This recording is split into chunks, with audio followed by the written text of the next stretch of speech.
Okay, let's talk about a player who is a walking contradiction. On one hand, he's one of the most decorated defenders in the history of the game, a goal-scoring, trophy-winning machine. But on the other hand, he's also one of the most controversial, a true master of the dark arts, with a disciplinary record that is just staggering.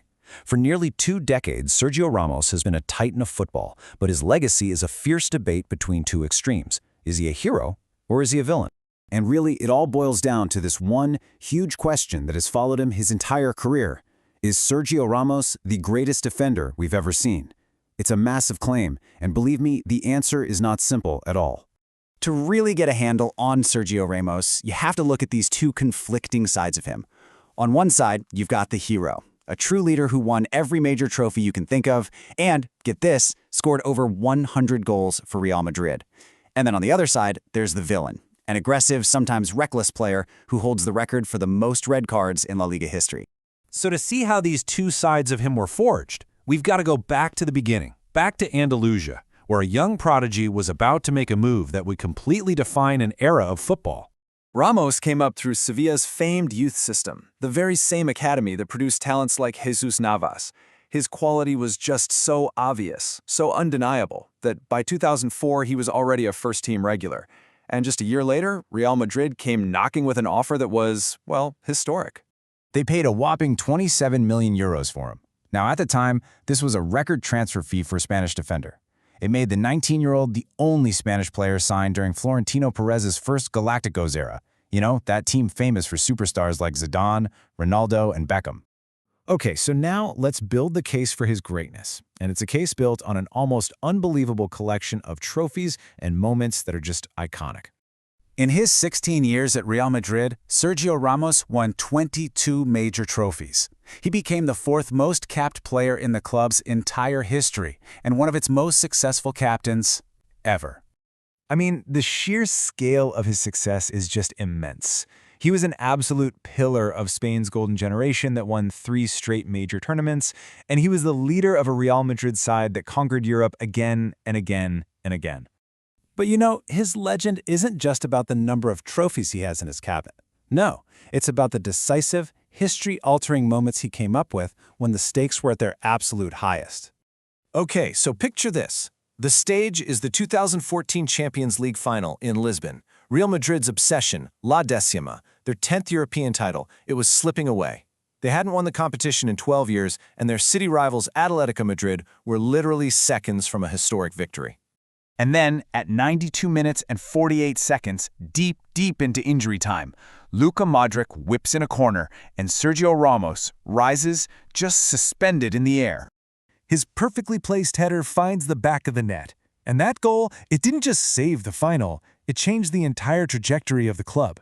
Real Madrid went on to win 4-1 in extra time, and that moment kicked off an era of insane European dominance with 4 titles in 5 seasons. But for every one of those heroic moments, there is an equal and opposite reaction. So now we have to turn to the other side of the coin, the part of his legacy that really complicates any greatest of all time debate. Get this, Sergio Ramos has been sent off more than 29 times in his career. Just let that number sink in.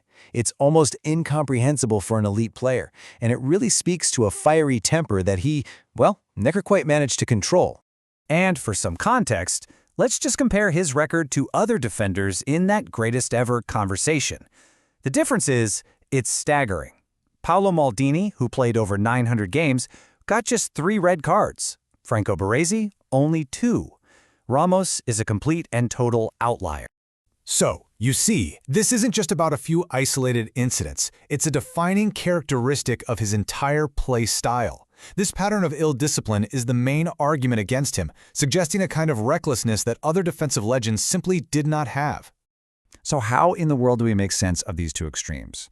Well, a really useful way to look at his legacy is to make a little distinction between being the best and being the greatest.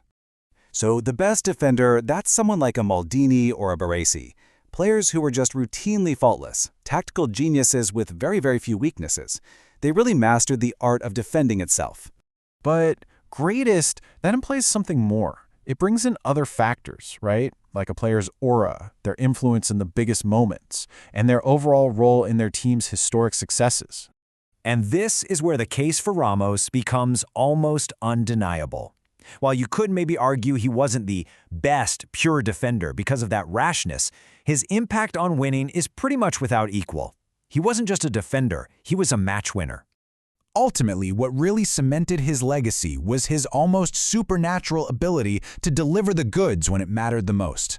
And what's so fascinating is that his teams weren't always dominant over a long league season, but in a one-off, high-pressure knockout match, a Champions League final, a World Cup game, Ramos was the player you wanted on your side.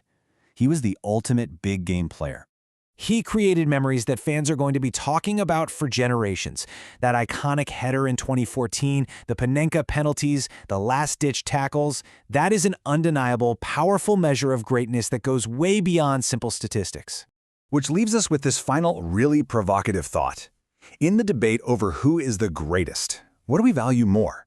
Is it the flawed, chaotic genius who delivers unforgettable, history-making victories? Or is it the quiet, consistent perfection of a master craftsman? With Sergio Ramos, the answer to that question really defines his entire legacy.